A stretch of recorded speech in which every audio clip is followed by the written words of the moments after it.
Hi everyone, my name's Paul. Welcome back to Beautiful British English for another bite-sized English fluency lesson. Today we're going to look at using didn't and haven't. What's the difference?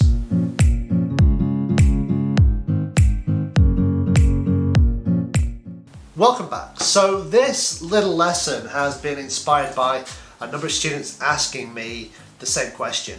What is the difference between using I didn't do something and I haven't done something? Yeah. So I just want to explain briefly the difference between didn't and haven't. This is something that you guys should all know already, especially when you get to a more advanced level with your English. But just in case, let's just cover the basics. Okay. So didn't versus haven't. So didn't is obviously the contracted form of did not. Haven't being the contraction of have not. Now you should know this. Did not, I didn't do something, is past simple. Subject plus did not plus a base verb is how we would construct I didn't do something. Compared to the present perfect form, which is obviously subject plus have not plus our participle. So I haven't done. I did not do versus I haven't done. Okay, so you have to remember to use the base form of the verb in the simple past, but also remember your participle, your past participles when you're using the present perfect. So we know how to create these two tenses, and you should remember, and you should know this, that the simple past tense, we use the simple past to describe and talk about a completed action in the past. So the action is completed. It's in the past and it is completed. So I didn't do something, that is an action in the past that is being completed. Whereas I haven't done something, now that is describing, well, it's the present perfect, so it is describing the past, but it's also, if you remember, that we use the present perfect to connect the past to the present.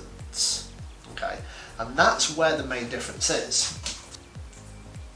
So one very quick and easy way that you can decide, do I need to use didn't or haven't, is to just ask yourself a simple question.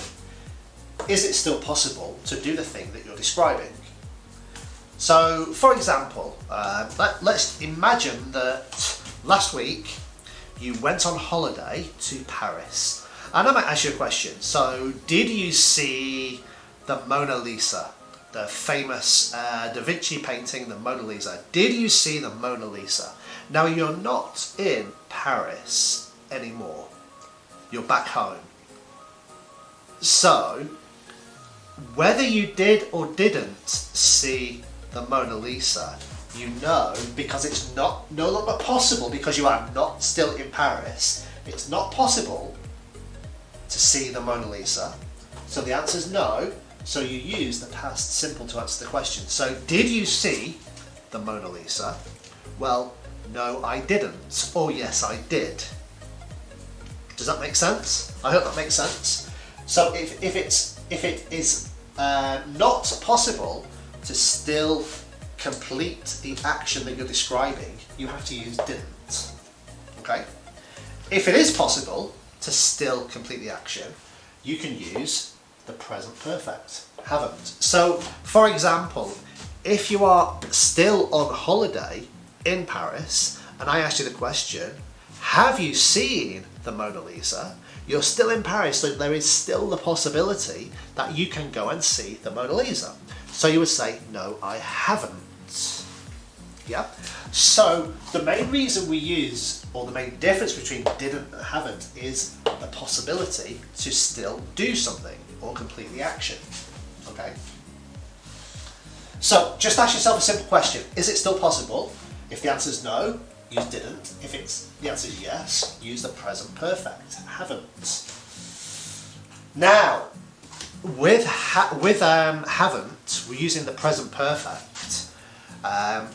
We also need to describe intention. So I haven't seen it, but that doesn't really give us a full answer to the question, because with the present perfect haven't, that is also being used to describe your intention to see something. So if it is your intention to see the Mona Lisa, you will say, I haven't seen it yet. Okay, this word yet, it's used with the present perfect to describe our intention to do something. So my answer, if I was still in Paris, would be no, I haven't seen the Mona Lisa yet. Okay? You will notice that I am using didn't and haven't to respond mostly to questions. That is very naturally how we would use didn't and haven't. We would use them to respond to somebody asking us a very, very simple question. Did you go to Paris? Yes, I did. No, I didn't. So if I'm asking the question using simple past, you should respond using simple past. If I ask you the question using present perfect, have you been to Paris? Yes, I have been to Paris, or no, I haven't been to Paris. Yeah?